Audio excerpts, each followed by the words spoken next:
Welcome to FearBound Stories. Please subscribe to the channel and tell us where you're watching from and what time it is where you are. Now let's begin. It started like any other Craigslist ad. Free couch. Must pick up tonight. No questions. No holds. No contact after midnight. Mark was a college student, broke and living in a cramped studio apartment. He had no furniture except a mattress on the floor and a wobbly secondhand chair. So when he saw the listing, he thought he was getting lucky. He messaged the number.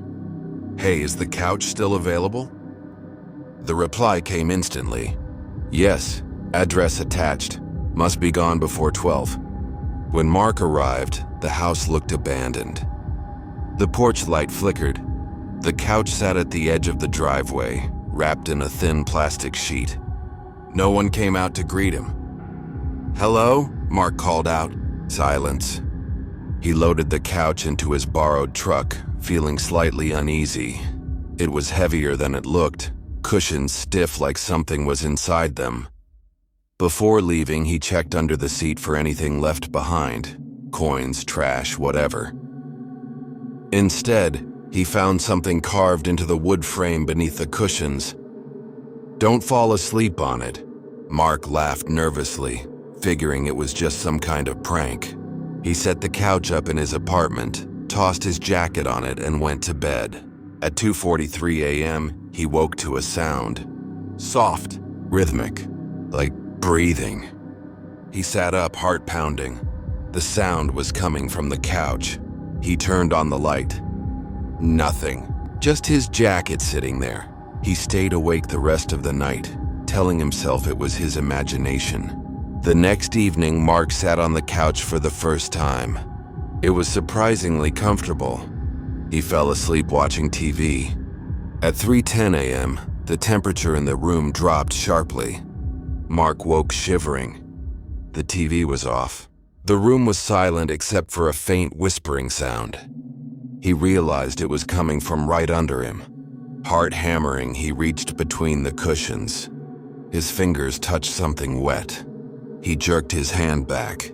When he turned on the lamp, there was nothing there. But now there were scratches on the wooden floor beneath the couch. Long, fresh gouges in the wood. The next day, Mark searched the address where he picked up the couch. The house had been empty for years. The previous owner? A man found dead in the living room. Cause of death unknown. Neighbors claimed he had stopped leaving the house weeks before he died. Some said they heard him talking to himself at night. Others swore they heard two voices. Mark decided to get rid of the couch. He planned to haul it to the dump the next morning, but that night around 3:30 a.m., he woke to the sound of footsteps in his apartment. Slow, dragging.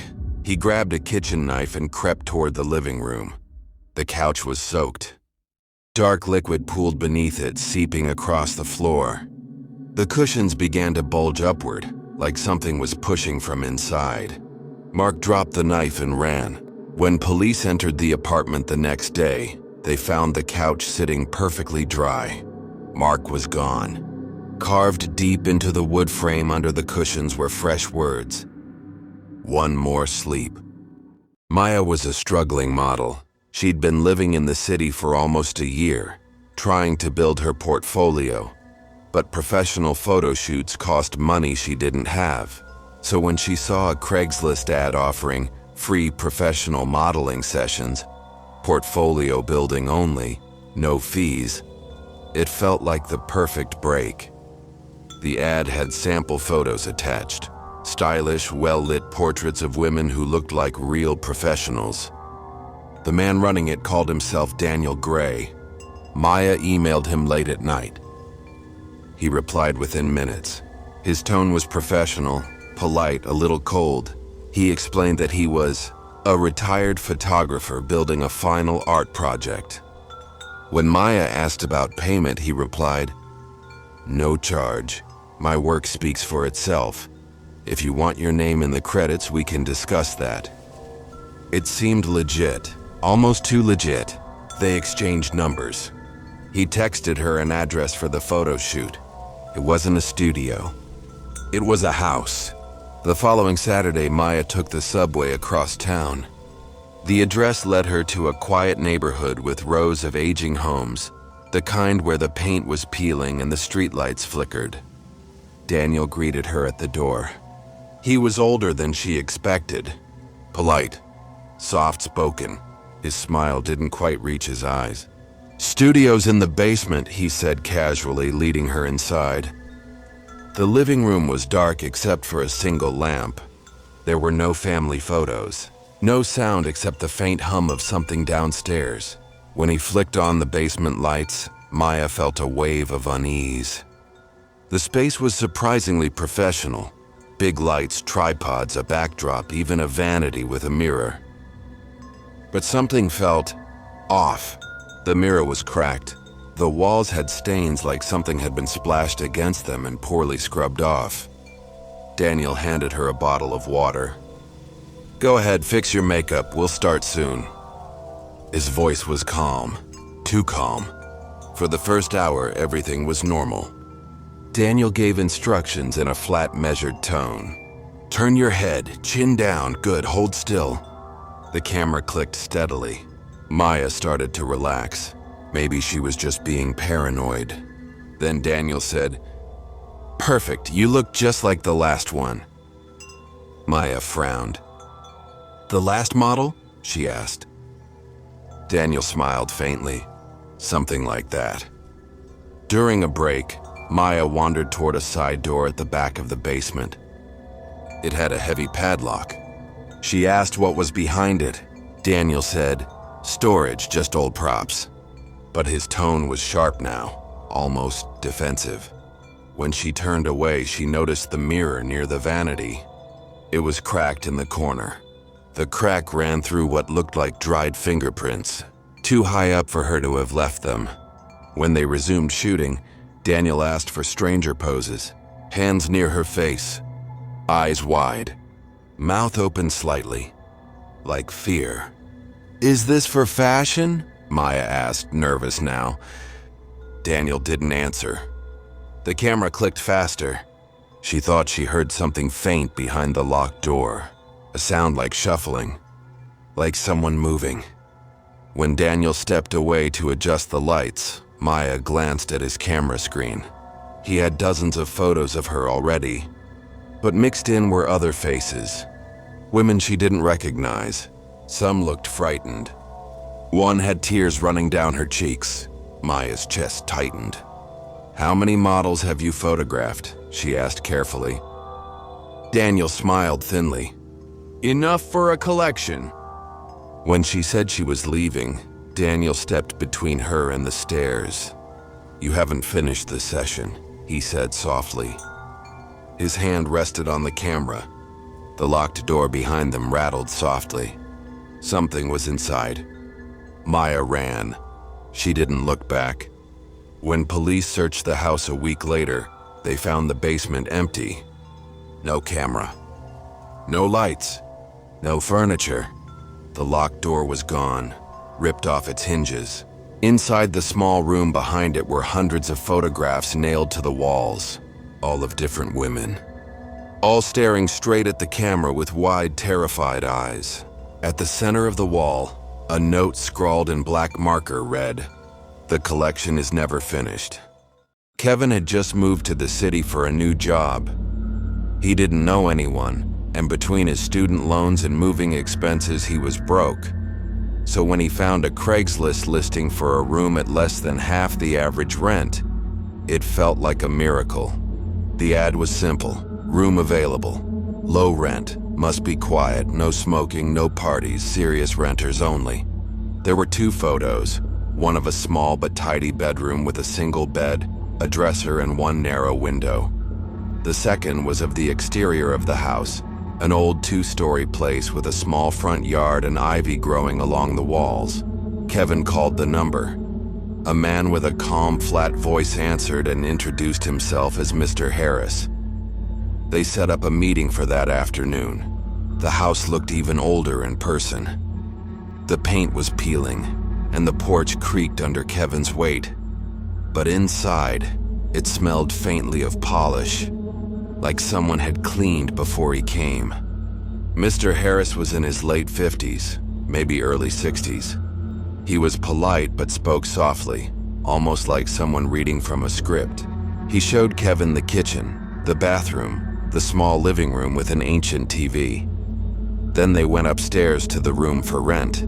It was exactly like the photo, plain but clean. But in one corner was a door Kevin hadn't seen in the pictures. Old, with a brass handle that looked like it hadn't been touched in years. "What's in there?" Kevin asked casually. "Closet," Mr. Harris said quickly. "It stays locked. Old storage. Best not to mess with it." He smiled, but it didn't reach his eyes. Kevin didn't think much of it at the time. The rent was cheap, the location was good, and he needed the room badly. He signed a 3-month lease that night.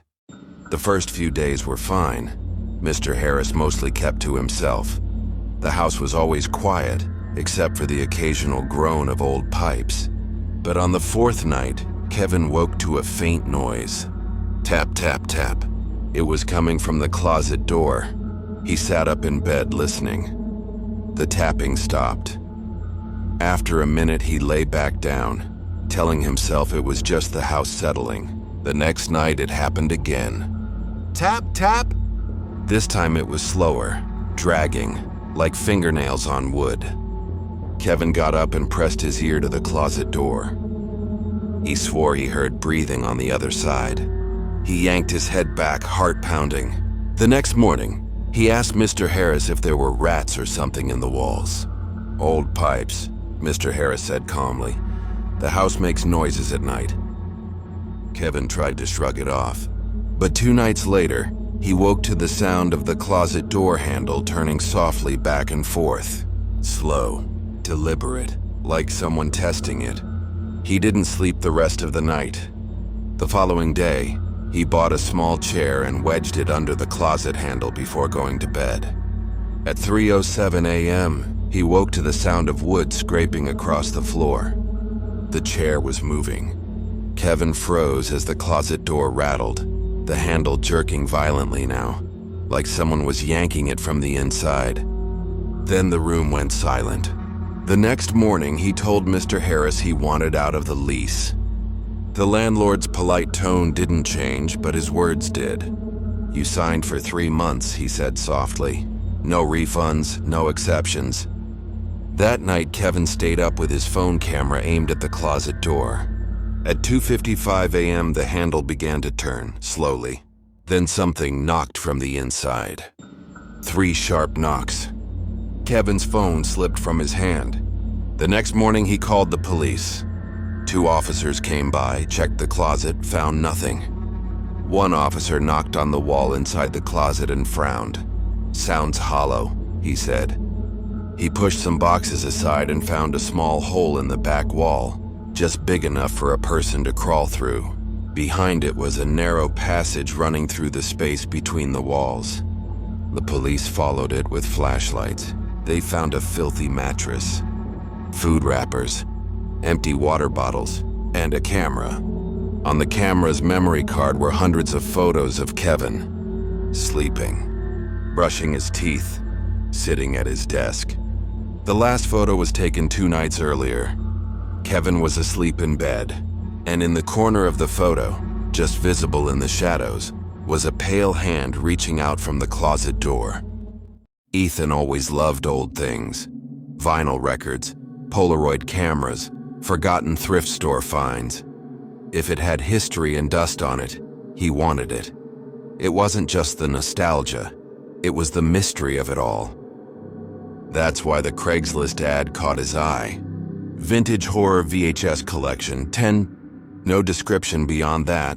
No photo except for a dim shot of a cardboard box filled with black VHS tapes stacked haphazardly. A single line at the bottom read, "Local pickup only. No refunds." It sounded like the start of a weird story, and maybe that's what drew him in. He texted the number. The reply came instantly, like the person had been waiting. "Address attached, cash only, come tonight." Ethan should have thought twice, but he didn't. The address led him to the edge of town where the houses grew older, lonelier. The porch light of the house flickered faintly like it was struggling to stay alive. The man who answered the door barely spoke. He was in his 60s, tall but thin, his pale eyes unfocused like he hadn't slept in weeks. A cigarette smoldered in his hand, the smoke curling slowly into the night air. "The tapes are in the garage," he said softly. $10. Ethan followed him into the cluttered garage where the box sat on a workbench. 20, maybe 30 tapes. Some labeled with dates in black marker, 1995, 1999, 2002, others completely blank. "Where'd you get these?" Ethan asked. The man didn't answer right away. He finally said, "They were left here. You want them or not?" Ethan paid the $10 and carried the box to his car, feeling the man's eyes on him until he drove away. At home, he set up his old VHS player. The first tape was blank except for 1998 written on the side in smeared marker. It started with static, then flickered into a shot of a backyard at night. The camera panned slowly across a wooden fence, a tree, a dimly lit back porch. No people, no dialogue, just winding crickets. He fast-forwarded, but the tape ended abruptly in static. The next tape opened on a suburban street in daylight. Children rode bikes, cars passed. The camera zoomed in on one house in particular. Then it cut to night. Same house, same angle. The living room blinds glowed faintly from inside. The camera zoomed closer. It felt wrong somehow, like whoever was filming wasn't supposed to be there. Ethan told himself it was probably some art project or student film. But the third tape changed that. It began inside a house. Dim hallway, family photos on the wall. The camera moved slowly, deliberately, like someone creeping through the space at night. No one was home. The footage stopped at a closed bedroom door. The handle turned slightly, then froze. The tape cut to static. Ethan shifted uneasily. He loaded another tape at random. This one had an address written on the side. Curious, Ethan looked it up online. The search results made his stomach tighten. The address belonged to a family that had disappeared in 2003. Parents and one child, never found. He pressed play. The footage showed the same house 2 days before the disappearance. Through the windows, the family could be seen eating dinner, watching TV, living their lives. Always filmed from outside. The last few minutes were inside the house. Shaky camera, hallway light flicking on. The bedroom door. This time it opened slowly before the tape cut out completely. Ethan stared at the screen, heart thudding in his chest. He spent the next hour watching more tapes. Different houses, different families, days of footage leading up to nothing. Each tape ended right as someone entered the house at night. On one tape, the camera lingered on a child's bedroom door for 5 full minutes before the screen went black. Another showed a man shaving in the bathroom, the camera watching silently from the shower. The second to last tape froze Ethan's blood. It was labeled with his own address. He stared at it for a long time before sliding it into the player. The tape opened with a shot of his apartment building from across the street. Then his own living room window. The lights were on. Curtains open. The footage jumped to nighttime. His bedroom door filled the screen now, filmed from inside his apartment. The handle turned slowly, but the door never opened before the tape cut to static. Ethan barely slept that night. The next evening, he went through the rest of the box. Near the bottom, under loose tapes, he found something he hadn't noticed before. A small unlabeled envelope. Inside were photographs. All were taken through windows at night. The last photo was of Ethan himself, sitting on his couch watching TV, taken from outside his own apartment window. When he looked up from the photo, his bedroom door was standing open. He lived alone. The police found the box of tapes in Ethan's apartment 2 days later. He was never found. On the final tape, someone had recorded the inside of Ethan's apartment while he slept. At the very end, the camera turned slowly toward the lens, as though whoever was holding it wanted the viewer to see their face. But the screen cut to black before it appeared. Daniel and his wife Marissa had always wanted a dog, something small and friendly for their kids, Sophie and Max, something to make the house feel warmer. Money was tight, so when Daniel found a Craigslist ad offering a free dog to a good home, must pick up today, it felt like fate. The ad had a single blurry picture of a medium-sized dog with dark fur and the name Charlie written under it. When Daniel called the number, a man answered in a low, tired voice. "Dog's yours if you want him," the man said. "But there's one thing you need to know." Daniel frowned. "What's that?" There was a pause. Then the man said softly, "Don't let him look in the mirror." Daniel laughed nervously, thinking it was a weird joke. But when they arrived at the address that evening, the man barely spoke, just handed over the dog's leash, a bag of food, and repeated the same warning. "Keep him away from mirrors," he said, eyes darting toward the covered windows of his house. "If you see him staring, take him out of the room." Then he shut the door without another word. At first, Charlie seemed like a normal dog, friendly, quiet, obedient. The kids loved him instantly. For the first 2 days, everything was fine.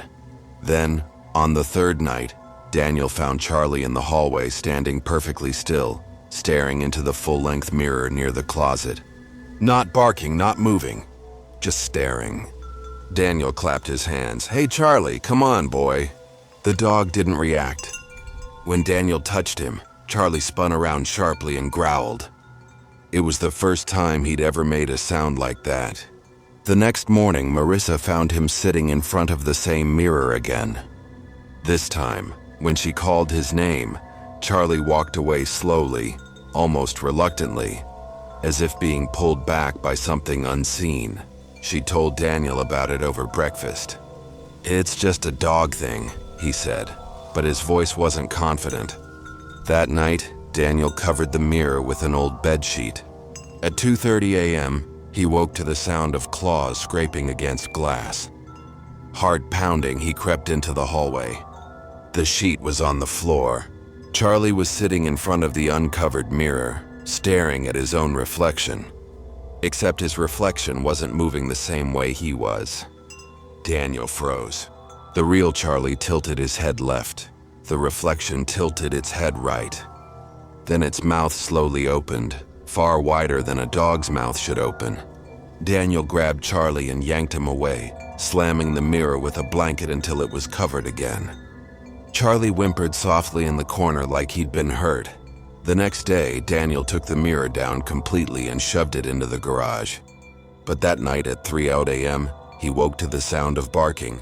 Charlie was in Sophie's room. The little girl sat up in bed, confused, as the dog barked furiously at the small vanity mirror on her dresser. Daniel ran in, heart hammering, and grabbed the mirror. For a split second, before he turned it away, he swore he saw something in it. Something crouched low, watching from behind Charlie's reflection. He smashed the mirror outside in the driveway. The next day, he threw out every mirror in the house. No more reflections. No more staring. But that night, Charlie stood at the sliding glass door leading to the backyard, his reflection faint in the glass. The kids watched as Charlie's reflection slowly turned its head toward them, even though the real Charlie was staring straight ahead. That was the last night they kept the dog. Daniel drove him back to the address where they'd gotten him. The house was empty, windows boarded up. A neighbor passing by shook her head when Daniel asked about the man who lived there. "That place has been empty since last year," she said, "after his dog killed him. Poor guy kept saying something was wrong with its reflection." Daniel left Charlie at the animal shelter the next day. That night, as he tucked his kids into bed, he saw Sophie pointing at the blank TV screen in the dark living room. "Daddy," she whispered, "Charlie's outside." Daniel turned slowly toward the TV screen. In the reflection, a dark shape crouched low near the back door, watching the family from the glass. James and Rebecca had been saving for years, skipping vacations, eating at home, scraping together every penny for the dream of owning their own place. Finally, after all the paperwork and endless inspections, it was theirs. A modest 2-story house on the edge of a quiet neighborhood. A big backyard for their 5-year-old son Tyler to play in. Enough space for a real home office for Rebecca and a small workshop in the garage for James. They were overjoyed, but the excitement faded fast when the moving day reality hit them. Boxes stacked to the ceiling. Furniture too heavy for James to handle alone. The clock ticking as they faced a brutal weekend of lifting and hauling. So when James saw the Craigslist ad, "Professional moving help, cheap rates, same-day service available anytime," it felt like a godsend. He texted the number. The reply came instantly. "Available tonight, send address, cash only, no contracts, lowest price guaranteed." Rebecca hesitated when he told her, "At night? We don't even know these people." James sighed. "It's either them or we kill ourselves moving this stuff all weekend. It's one job, in and out. What could go wrong?" At 10:12 p.m., a large white moving truck pulled up to the curb. No company name, no phone number, just a plain boxy truck with the paint chipped along the edges. 3 men climbed out. They wore dark jeans, black hoodies, gloves, and baseball caps pulled low. None spoke a word as they approached the house. James greeted them, trying to hide his unease. "Hey, thanks for coming on such short notice." One of the men gave a small nod but said nothing. Rebecca stood on the porch holding Tyler's hand as the men began carrying furniture inside. They moved quickly, too quickly. Each box lifted and carried with sharp, mechanical efficiency. No wasted motion. No casual chatter like most workers would have. It felt off. At one point, Rebecca brought out bottled water, offering it with a smile. The men didn't even glance at it. One kept his gloved hands tight on the box he carried. Another walked straight past her, boots thudding heavily on the wood floor, head never turning toward her. Rebecca swallowed nervously. Tyler watched them from the stairs, clutching his stuffed dinosaur, eyes wide. "Mommy," he whispered, "why don't they talk?" Rebecca shushed him softly, but the question stuck in her mind. By 11:30 p.m., the house was nearly empty except for a few big pieces of furniture. James tried breaking the silence. "You guys do this often? Pretty busy job, huh?" The man closest to him paused for half a second. Then he turned his head slowly toward James. His face was pale under the cap's shadow. A faint smile stretched across his lips before he turned back to lifting the couch without a word. James felt a chill crawl up his spine. Rebecca went upstairs to pack the last few boxes from Tyler's room. As she crossed the hallway, she froze. One of the movers was standing completely still outside Tyler's door. He wasn't carrying anything. He wasn't moving at all. His head was slightly tilted toward the door, as if listening. Can I help you?" Rebecca asked, her voice tight. The man turned slowly toward her but said nothing. Then he walked downstairs without looking back. Rebecca stood there for a long moment, unease twisting in her stomach. At 12:15 a.m., Rebecca realized she hadn't seen Tyler in a while. She checked the living room. Empty. She checked the stairs. Nothing. "James, where's Tyler?" she called. James looked up from taping a box shut. He was just here. But the house was silent now. Too silent. The moving truck's doors were closed. The driveway was empty. "Where'd the movers go?" Rebecca whispered. James ran outside, looking up and down the street. No truck. No movers. No Tyler. Rebecca's scream brought neighbors out of their houses. Police arrived within minutes. They searched the house from top to bottom. They searched the street. They searched the woods behind the neighborhood. No sign of Tyler. By morning, the moving truck was found abandoned on a rural road miles away. Empty. No fingerprints. No paperwork. The plates came back unregistered. James gave the police the Craigslist number. It was disconnected. The ad had vanished overnight. No trace of the company existed anywhere. 2 weeks later, Rebecca scrolled through old photos on her phone. One was from the day before the move. Tyler in his bedroom, grinning with his stuffed dinosaur, the window behind him glowing with afternoon sunlight. Rebecca zoomed in absently, then froze. In the window's reflection, 3 tall men in dark hoodies stood in the hallway behind her son. But Rebecca had been home alone with him that day. The police never found Tyler. They never found the men, and neighbors later swore they sometimes saw a plain white truck driving slowly through the neighborhood late at night, long after the family had moved away. Mark was lonely. He had moved to the city for work a year ago, leaving behind family, old friends, and everything familiar. His job kept him busy, but his apartment felt like a cage, quiet, empty, cold. So when he saw the Craigslist ad titled, "Looking for a friend, late-night conversations, no judgment, no drama," it felt harmless, maybe even comforting. The ad said nothing about money, nothing about dating, just someone who wanted to talk. Mark replied late one night, half out of curiosity, half out of desperation. The response came almost instantly. "Hey, I'm Alex. I stay up late too. Wanna talk?" At first, it was all texts. Alex was funny, witty, knew about movies, books, even shared Mark's taste in music. They talked every night, sometimes until 2 or 3 in the morning.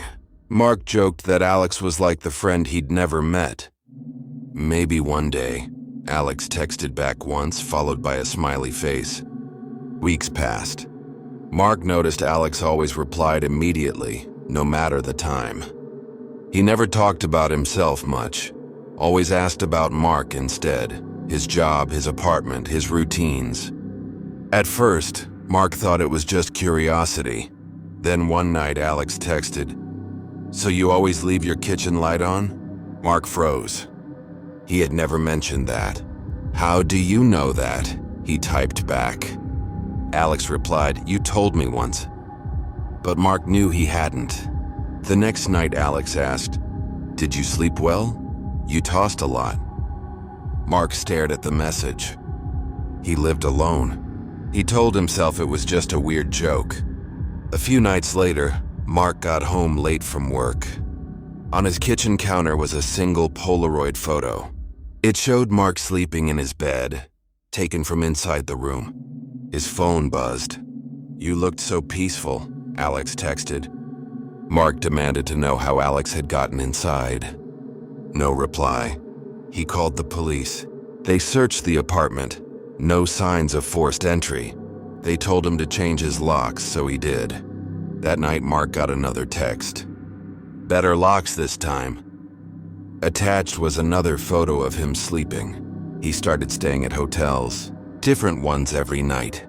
The photos kept coming, always of him sleeping, different angles, sometimes just minutes after he checked in. Mark stopped answering the texts. He got a new phone, a new number. The messages started again 2 days later. "Why aren't you talking to me, Mark?" The police took everything seriously now. They set up cameras in his new apartment, hidden ones. They told him to act normal, to sleep in his own bed, to keep the routine the same. Mark didn't want to, but he had no choice. That night, the cameras caught movement at 3:17 a.m. A tall figure slipped in through the back door, moving slowly, almost casually. It stood over Mark's bed for a long time, watching. Then it leaned close to his face. The cameras glitched. For 7 full seconds, the feed turned to static. When it came back, the figure was gone. On the wall above Mark's bed, written in black marker, were the words, We finally met. Mark left the city the next morning. He didn't tell anyone where he was going. He didn't leave a forwarding address. He just disappeared. A month later, the landlord found Mark's apartment empty. The only thing left was a box on the kitchen counter filled with Polaroids. All of Mark sleeping. The last photo was taken the night before he left. In it, Mark was sitting up in bed staring directly at the camera with wide, terrified eyes, as though someone had woken him. You've just crossed the boundary between reality and the unknown.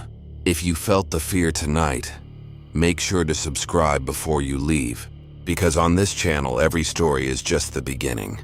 New nightmares arrive every few nights, each one darker than the last. Until then, keep your lights low, your doors locked, and your mind open. You are now part of the FearBound family.